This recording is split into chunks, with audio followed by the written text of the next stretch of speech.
हम लोगों का मेजर ब्रेक थ्रू था दुनियादारी।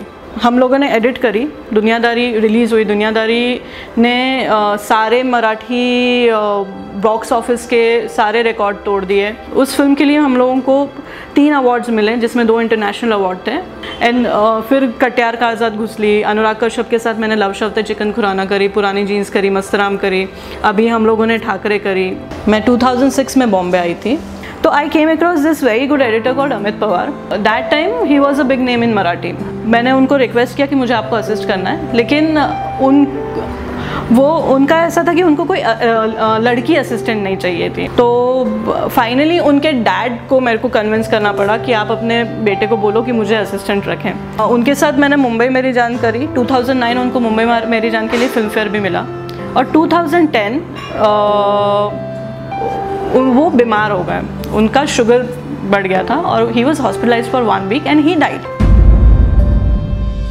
उसके बाद I was in a depression, like it was a bad phase for me, क्योंकि मैं 4 साल कंटिन्यूस जिसके साथ काम कर रही हूँ, एक इमोशनल लेवल पे, प्रोफेशनल लेवल पे जो बॉन्डिंग था वो सब ख़त्म हो गया। तो एक ऐसा फेज़ है जिसमें आप सिर्फ अकेले बैठ के, आपके पास कुछ काम नहीं है, आप एक रूम जैसी, जो भी जिसको घर कह लो, जो भी है, वहाँ पे बैठ के आप रो रहे हो या आप एनालाइज कर रहे हो कि मैं यहाँ पे क्यों आई हूँ और मुझे आना चाहिए, नहीं आना चाहिए।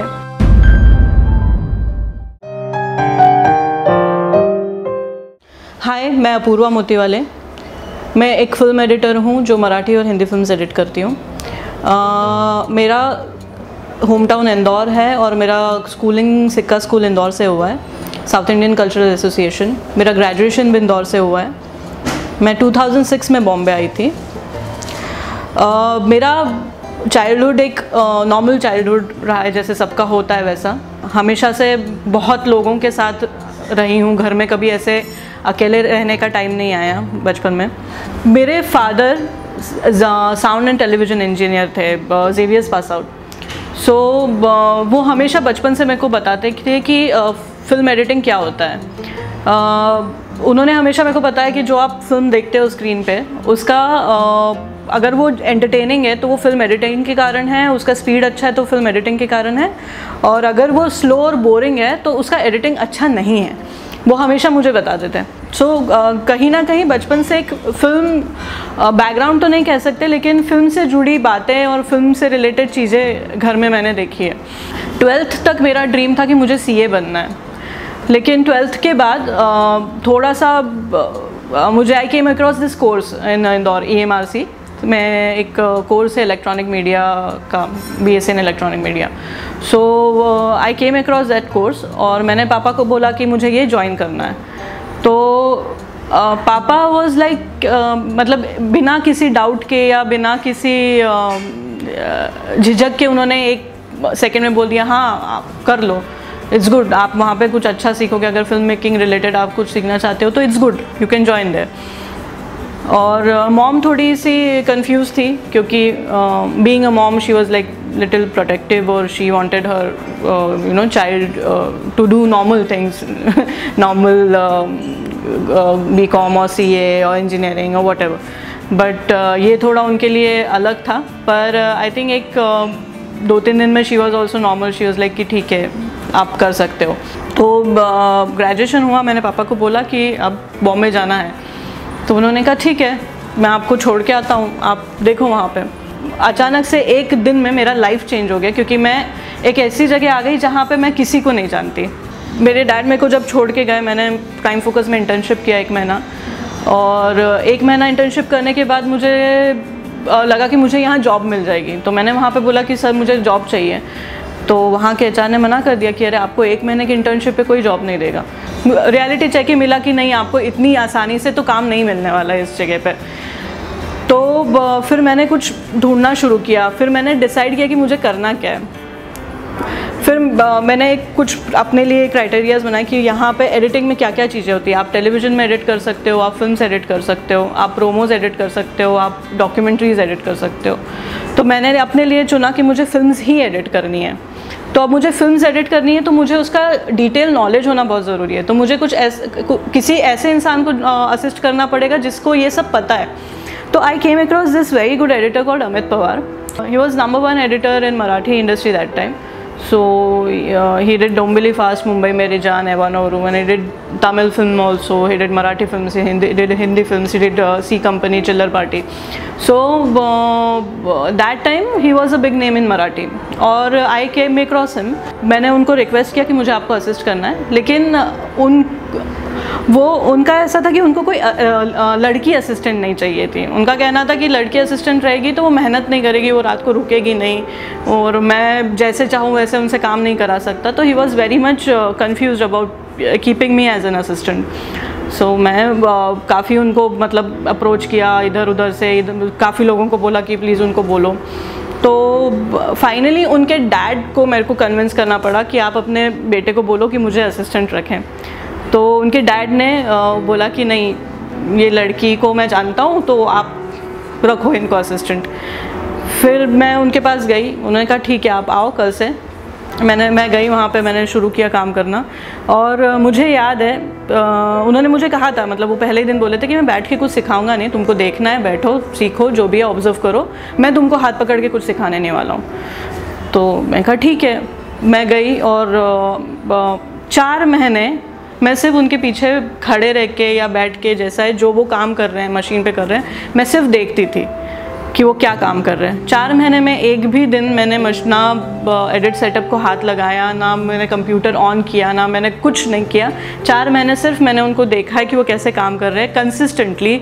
जितनी देर वो स्टूडियो में रहेंगे उतनी देर में रहूँगी. और 4 महीने बाद अचानक पता नहीं उनको क्या हुआ, उन्होंने मेरे को बुलाया और बोला कि अच्छा एक सीन है, मैं ज़रा आ रहा हूँ, आप एडिट करके रखो मैं आने तक. मैंने कहा ठीक है. मैंने और इतनी एक्साइटमेंट मेरे को कभी नहीं हुई जितनी उस दिन हुई, क्योंकि उन्होंने पहली बार मुझे बोला कि आज तुम कुछ काम करो. तो मेरे लिए सबसे खुशी का दिन था, क्योंकि मैं पहली बार वो मशीन को हाथ लगाने वाली थी. सिंस मैं पहले सीख के आई थी सॉफ्टवेयर, तो मुझे पता था कि ये सॉफ्टवेयर कैसे काम करता है, क्या है. और 4 महीना देखते देखते थोड़ा बहुत समझ में आ गया था. तो एक सीन मैंने एडिट किया, थोड़ा मोड़ा जैसा मेरे को आ रहा था वैसे किया. और वो आए, उन्होंने देखा और उन्होंने मुझसे पूछा ये तुमने किया है. मैं कहा हाँ. तो बोले किसी ने हेल्प करी तुम्हारी. मैं कहा नहीं, कोई है भी नहीं यहाँ पे अभी हेल्प करने के लिए. बोले अच्छा ठीक है. फिर गए, फिर वापस आए तो बोले नहीं ठीक किया है तुमने, 30-40% तक तो काफ़ी हद तक ठीक किया है, तुम जल्दी सीखोगी. उसके बाद से then things got better for me. मैं मतलब हर चीज़ वो मुझे बोलते थे करने के लिए, कोई भी काम होगा वो मुझे बोलेंगे, मैं करती थी. मैं डे नाइट भी काम करती थी, तो he was very happy about that.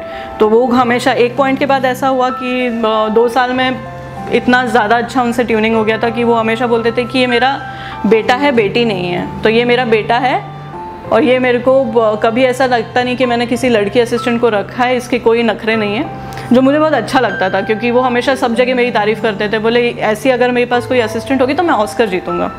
तो तब वो चीज़ मेरे लिए कॉम्प्लीमेंट हुआ करती थी. उनके साथ मैंने मुंबई मेरी जान करी. 2009 उनको मुंबई मेरी जान के लिए फिल्म फेयर भी मिला. और 2010 वो बीमार हो गए, उनका शुगर बढ़ गया था और he was hospitalised for 1 week and he died. उसके बाद I was in a depression, like it was a bad phase for me. क्योंकि मैं 4 साल कंटिन्यूस जिसके साथ काम कर रही हूँ और एक इमोशनल लेवल पे, प्रोफेशनल लेवल पे जो बॉन्डिंग था वो सब ख़त्म हो गया. एक बहुत अच्छा टेक्नीशियन, एक बहुत अच्छा इंसान इंडस्ट्री से चला गया. सो उसके बाद मैं ज़ीरो पे थी, मुझे नहीं समझ में आया कि मैं क्या करूं. और मेरे पास कुछ भी नहीं था, मतलब क्या करूंगी अब, क्या काम क्या. मैंने उनके जो डायरेक्टर्स हैं जिनके साथ उन्होंने काम किया है उनको धीरे धीरे अप्रोच किया. तो एवरीवन वाज लाइक हाँ करते हैं, काम करते हैं. मेरे साथ एक और असिस्टेंट हुआ करता था उनका, आशीष मात्रे, जिसने मेरे को कहा कि हम लोग साथ में काम करना शुरू करते हैं. तो उस टाइम पे एक छोटे लेवल पे हम दोनों ने एक छोटी सी कंपनी शुरू करी, मुंबई टॉकीज मोशन पिक्चर्स. काम करना शुरू किया. हम लोगों की पहली मराठी फिल्म मेरे ही एक फ्रेंड ने डायरेक्ट करी थी, शिवदर्शन साबळे, अजब लग्नाची गजब गोष्ट. तो वो हमने एडिट करी. जो काफ़ी अच्छी लगी लोगों को। उसके बाद थोड़ा हम लोग काम करना शुरू हुए, हमारे पास 2-3 फिल्में आना शुरू हुई। हम लोगों का मेजर ब्रेक थ्रू था दुनियादारी। तो there was this director Sanjay Jadhav who was apparently a cinematographer who directed films like Checkmate, Ringa Ringa. So he approached us and he was Amit's very good friend. So he said कि मैं film direct कर रहा हूँ एक, so आप दोनों edit करो ये फिल्म को, मैं चाहता हूँ कि आप एडिट करो। और ये हम लोगों के लिए बहुत बड़ी बात थी, क्योंकि उनके जैसा कोई डायरेक्टर, वो उनके लेवल का, जो इतने अच्छे सिनेमेटोग्राफर खुद हैं, इतने अच्छे टेक्नीशियन हैं, इतना अच्छे डायरेक्टर हैं, वो बोलना, उन्होंने अप्रोच करना और उन्होंने भरोसा करना, ये हम लोगों के लिए बहुत बड़ी बात थी। तो दुनियादारी हम लोगों ने एडिट करी, दुनियादारी रिलीज़ हुई। दुनियादारी ने सारे मराठी बॉक्स ऑफिस के सारे रिकॉर्ड तोड़ दिए। उस टाइम पे 2013 में वो it was like 50 crore gross film, और वो ऑलमोस्ट 60 डेज़ थिएटर में रन हुई। और उसके डायलॉग की भी, मतलब शोले के बाद पहली फिल्म थी जिसका डायलॉग CD बना था, एक डायलॉग रिलीज़ हुआ था। और उस फिल्म का बेस्ट पार्ट था कि उस फिल्म की सबने एडिटिंग की तारीफ़ करी थी। उस फिल्म के लिए हम लोगों को 3 अवार्ड्स मिले, जिसमें 2 इंटरनेशनल अवार्ड थे और एक कला संस्कृति दर्पण और जी गौरव में नॉमिनेशंस, ऐसे बहुत अवार्ड्स और नॉमिनेशन मिले। उसके बाद हम लोगों के पास काम आना शुरू हुआ एंड फिर कट्यार का आज़ाद घुसली, अनुराग कश्यप के साथ मैंने लव शव ते चिकन खुराना करी, पुरानी जीन्स करी, मस्तराम करी, अभी हम लोगों ने ठाकरे करी, फिर अभी एक फिल्म आई है काशीनाथ घाणेकर। तो ऐसी बहुत सारी बड़ी फिल्में करने का मौका मिला। सो 2011 में मैंने एक फ़िल्म एडिट करी जो अनुराग कश्यप ने प्रोड्यूस करी थी, वक्रतुंड महाकाय। तो वो फिल्म मतलब हम एडिट हुई और अनुराग सर ने वो फिल्म देखी और फिर उन्होंने कहा कि मैं एक हिंदी फिल्म कर रहा हूँ। तो उन्होंने अजय जी राय जो हैं वो काफ़ी उनसे बोला कि ये एडिटर से आप बात करिए, वो हिंदी फिल्म वो करेंगी। तो I was more than happy. Working with Anurag Kashyap is like dream come true. मतलब मेरे ख्याल से आज जो इंडस्ट्री में आते हैं कि हर किसी को एक बार तो भी उनके साथ काम करना है ही। सो पहले तो मैं बहुत नर्वस हो गई थी, बहुत ज़्यादा नर्वस कि मेरे को इस आदमी को प्रूव करना है। लेकिन मैंने काम करना शुरू किया, वो 1-2 बार ही मिले तब मेरे से कि उन्होंने पूछा कैसा लग रहा है फुटेज ये वो। तो जब तुम्हारा एडिट हो जाएगा तब देखते हैं। तो हम लोगों ने डायरेक्टर जो है समीर शर्मा वो थे एडिट पे, तो एक फ़र्स्ट कट रेडी किया। फिर कश्यप सर आए, उन्होंने देखी और उन्होंने सिर्फ एक वर्ड बोला कि मेरा डिसीजन गलत नहीं था। तो उसके बाद मेरा कॉन्फिडेंस बढ़ा और best part about that film was कि मेरे को 4 दिन कंटिन्यूस 4 या 5 दिन हम लोगों ने कश्यप सर के साथ एडिट किया। वो रात को आते थे, ही यूज़ टू कम 12 के बाद एडिट पे आते थे, हम लोग सुबह 4 बजे तक एडिट करते थे। और वो 4-5 दिन जितने दिन मैंने उनके साथ किया है, आई थिंक मैंने जितना फिल्म मेकिंग का या एडिट का या कट्स का नॉलेज मुझे मिला वो शायद इतने सालों में नहीं मिला जो मुझे 4 दिन में मिला था। वो कोई चीज़ इस तरह से एक्सप्लेन करते थे कि आप कन्विंस हो जाते थे कि हाँ he is right. I think मेरा अभी तक का बेस्ट एक्सपीरियंस है वर्किंग विथ हिम।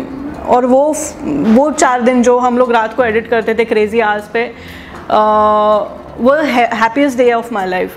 सो मैं ये बोलूँगी कि कुछ ऐसे डायरेक्टर्स या कुछ ऐसे टेक्नीशियंस जो इतने बड़े नाम होते हैं, वो आपके साथ जब जुड़ते हैं और आपको उनसे सीखने मिलता है तो आप काफ़ी एक्सेल करते हो।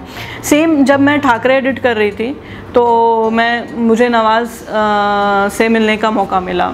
तो जब मैं पहली बार उनसे मिली तो उन्होंने फ़र्स्ट कट देखा था और वो मिले डबिंग स्टूडियो में मैं गई तो उनसे मुलाकात हुई, उनसे इंट्रोड्यूस करवाया कि आप हमारे फिल्म के एडिटर हैं। और उन्होंने देख के मुझे बोला, अरे आपसे तो मिलना था, आपने तो हमारी फ़िल्म बनाई है। तो ये मेरे लिए बहुत बहुत बड़ी बात हो गई। वो काफ़ी खुश थे काम से। और आप एक सुदीप चैटर्जी ने शूट करी हुई फिल्म को आप एडिट कर रहे हो, इतना बड़ा डीओपी है। आप एक ऐसे एक्टर के रशेस देखते हो जिसको प्रॉब्ली ट्रीट होता है, एक एडिटर के लिए ट्रीट है कि एक एक्टर अच्छा हो। सो ये सब एक्सपीरियंसेस बहुत काफ़ी इंटरेस्टिंग रहे मेरी जर्नी में, इन लोगों के साथ काम करना। और अभी 12 साल हो गए I am working in this industry, right from staying with 6 people in one room to having my own house. So आज मैं जब 12 साल पहले का पूरा अपना एक जर्नी रिवाइंड में देखती हूँ, तो एक तो मैं कुछ बहुत स्पेसिफिक एक चीज़ बताना चाहूँगी कि आपका फैमिली का सपोर्ट होना बहुत ज़रूरी है अगर आप कुछ करना चाहते हो, अगर आप किसी चीज़ में एक्सेल करना चाहते हो। तो मैं ये बेसिकली पेरेंट्स को बताना चाहती हूँ कि अगर आपके किड्स कुछ करना चाहते हैं तो उनको सपोर्ट करो, शायद आपके सपोर्ट से वो कुछ बहुत अच्छा करेंगे और खुशी से करेंगे। मतलब उनको कभी किसी चीज़ का एक इमोशनल या डिप्रेशन में जाने से वो बच जाएंगे शायद। मैं एक चीज़ बहुत मेंशन करना चाहूँगी कि मेरा शादी हुआ 5 साल पहले।